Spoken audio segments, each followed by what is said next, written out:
The summer heat of 1716 weighed upon the plantations of South Carolina like a suffocating shroud, and within the walls of the Greyfield Estate, 14 of the most powerful men in the colony gathered for what they believed to be another ordinary meeting of business and authority, yet none of them left alive, for what followed inside that estate would carve its place into history as a night of vengeance, terror, and retribution, unlike anything colonial America had seen. The bodies discovered 3 days later lay charred around a monstrous coal furnace, their hands shackled, their mouths stuffed with raw cotton, their remains arranged in a circle that seemed both ritual and judgment. The only figure left alive within the kitchen was a woman named Esperanza de Lima. She sat sharpening knives, humming a lullaby in her native tongue, and when questioned, she uttered words that would echo through centuries. Justice burns slower than coal, but it burns complete tonight, you will hear. Her story, a story, buried in archives, concealed by governors, feared by slave owners, and whispered among enslaved families, who found in her tale both horror and hope. Before you turn away, ask yourself one question: what would drive a woman treated as property for 15 years to plan with such patience, such precision, and such merciless wrath tonight? You will find out, and as you listen, I invite you to stay with me until the end, because every moment, every detail matters, and because stories buried by power deserve to be revealed. If you value hidden history, subscribe, so these voices are not silenced again.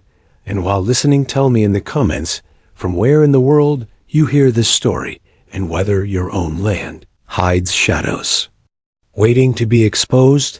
Let us go back to the year 1701. The bustling port city of Charleston overflowed with prosperity drawn from human suffering. Rice fields stretched across the lowlands, and wealth poured into the pockets of men who owned bodies. As if they were cattle, among them stood Edmund Greyfield, a towering, cruel man whose estate would become synonymous with fear. His Greyfield plantation, whispered about in quarters of slaves, became infamous as the place where spirits were broken, bodies destroyed, and hope suffocated. In September of that year, a Portuguese slave ship named the Santa Maria entered Charleston harbor with 180 captives torn from Africa. Among them was a young woman near 20 years of age, whose eyes carried intelligence and whose shoulders bore markings of royal lineage. Unknown to the colonists, she was renamed Esperanza de Lima by Edmund Greyfield, who purchased her for 42 sterling, intending to replace an older servant he had beaten to death. Though she appeared average to the buyers, her knowledge extended far beyond what her new masters could perceive. She had been trained by her family in the arts of strategy, memory, negotiation, and what colonists ignorantly labeled witchcraft. Her mind stored knowledge of herbs, poisons, and psychology, and within her heart remained the fire of vengeance, for Portuguese raiders had destroyed her village, murdered her father, and enslaved her people from the day of her arrival. She began her silent campaign. She learned English. Though she concealed her fluency, she observed the smallest details. She remembered every name, every cruelty, every careless word spoken by the men who sat at Greyfield's table.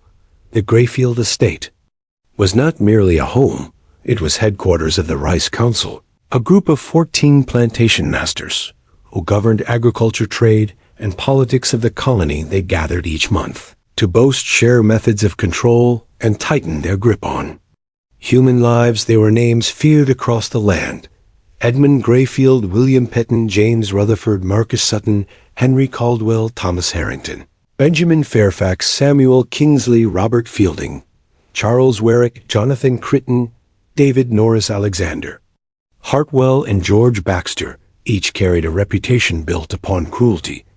Petton harvested more rice than any other. Rutherford balanced roles as judge and planter. Sutton specialized in breaking new arrivals. Kingsley oversaw seasoning programs. Norris kept slaves alive for maximum profit. Baxter, youngest yet most brutal, earned rapid respect within their ranks. These men saw themselves as kings, yet too Esperanza, they were future victims. She served them in silence for 15 years, pouring wine, clearing dishes, watching their mouths twist as they laughed over separations, whippings, and breeding programs. She carried within her mind a ledger of sins, but her plan was not born from cruelty. Alone it was born from love. In 1715 Esperanza met a man listed in records only as Boy Tom. His true name was Quame. He had survived 22 years of brutality, yet retained strength, intellect, and curiosity. He had secretly learned letters and numbers and risked teaching others. He and Esperanza began to exchange information through songs and gestures, unnoticed by whites. Their bond grew into love, and from love grew daring. They built an intelligence network, mapping routes, noting weaknesses, whispering of uprisings, and making contacts as far as Spanish Florida. Yet in March of 1716, Greyfield shattered their hope by announcing plans for breeding programs. Esperanza's name placed at the top. She would be reduced to a vessel for producing more property. Her bond with Quam threatened to be severed forever. That night, beside a fallen cypress, she told him of the plan, and though he begged her to flee with him to Spanish safety, she refused. Her words seared into his soul. Running saves us, but changes nothing for our people. These men will continue their evil. I know their secrets. I know when they are weakest. We have one chance to strike, one chance to make them fear her. Determination left no room for argument. Together, they crafted a design combining psychological warfare, tactical strikes, and symbolic vengeance. She exploited the arrogance of the council, who believed themselves untouchable, careless about security. She studied the massive coal furnace that Greyfield boasted, about an 8-foot iron monster that could burn hotter than 2,000 degrees. She practiced its controls, stockpiled fuel, lied about cooking needs, and learned its secrets. In June, fate closed her final path when Rutherford purchased Quame to move him. After the next council meeting, Esperanza understood her time was gone forever. She would lose her love, be forced into breeding, and watch cruelty continue. She would act, or all would be lost. For weeks, she prepared, positioning shackles, ropes, and chains, mixing herbs that could sedate without killing, studying patterns of arrivals, and ensuring that other slaves would be away from danger. The morning of June 23rd, she stoked the furnace to peak temperature. By noon, the men arrived one by one. Sutton, first with arrogance, Petton with guards, Rutherford with weapons, Caldwell with heraldry, Baxter with youthful violence. Greyfield greeted them with courtesy reserved for equals as Esperanza glided through halls unnoticed. At 2 o'clock, the meeting began. The polished oak table glittered with candles, the air thick with imported tobacco and pride. Esperanza served silently as they discussed prices, punishments, and profits. They boasted of breeding like farmers of livestock, debated separation of families as motivational tools, and competed in cruelty. Each sentence added weight to the storm within her heart.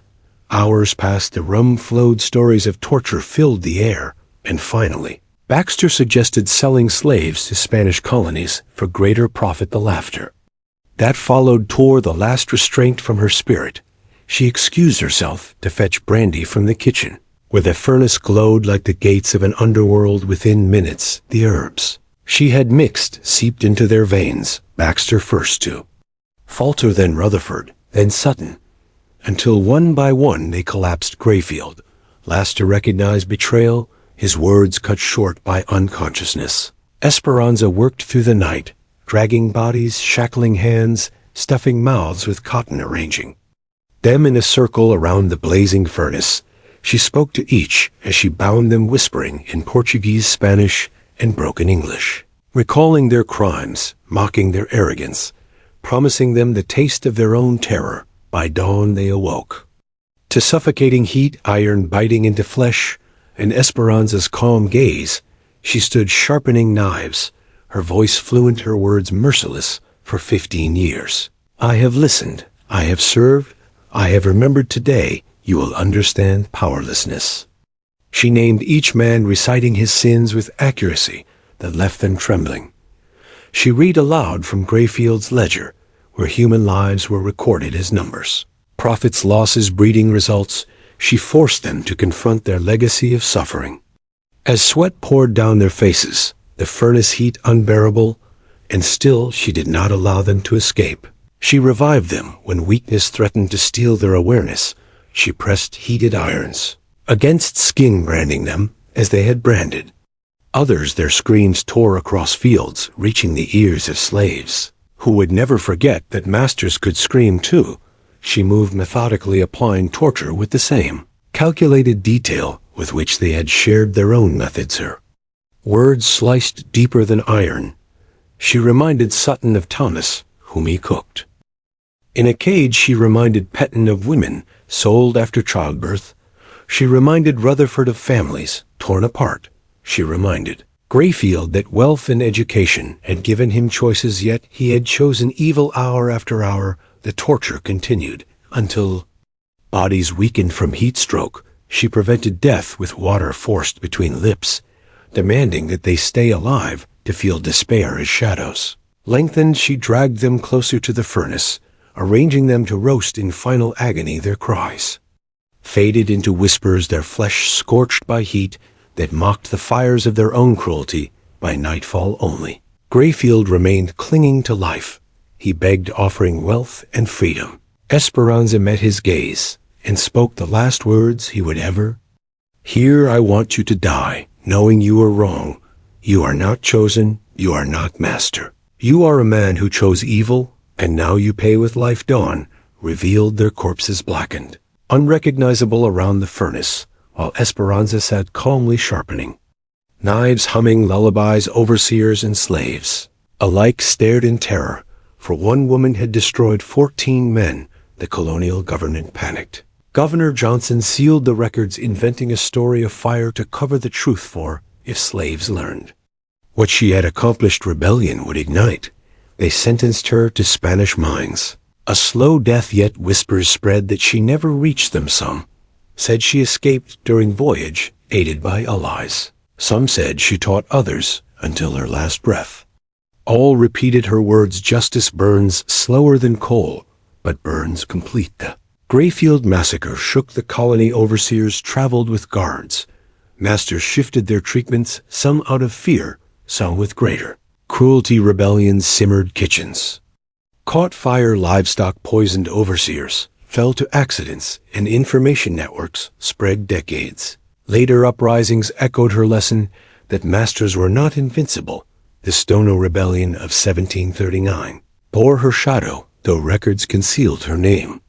Slaves remembered mothers, whispered her tale to children. Fathers repeated her defiance. Young ones learned that planning, patience, and courage could shatter chains, even when bodies remained bound. Historians debated whether her act was isolated or spark of greater resistance. Yet within quarters, her name became legend, a whispered prayer and a warning. Greyfield's kitchen stood abandoned for decades. No slave would enter until ruin consumed its walls, yet memory survived for every master who believed ownership eternal, risked meeting the fate of those who sat at Greyfield's table, and every slave who despaired found hope in the truth that property can think property, can remember property, can strike back. As you hear this story, ask yourself, do you believe the records revealed everything, or does the darkness of history still conceal truths more terrifying and more inspiring? Share your thoughts below. Let your voice join the chorus of those silenced for centuries. And if you wish for more hidden truths, more buried histories, subscribe and remain with us as we uncover what power tried to erase. History is written by victors, yet sometimes the voices of the oppressed rise through smoke, ashes, and flame. Esperanza de Lima left no written record, only her acts, but through her the world learned that even the strongest chains can break, and even the cruelest masters can burn. What do you believe? Would you have feared her, or would you have stood beside her? Her fire was not only for vengeance, it was a signal to the enslaved and a warning to those who built their world upon suffering. Justice may burn slow, yet it always burns complete.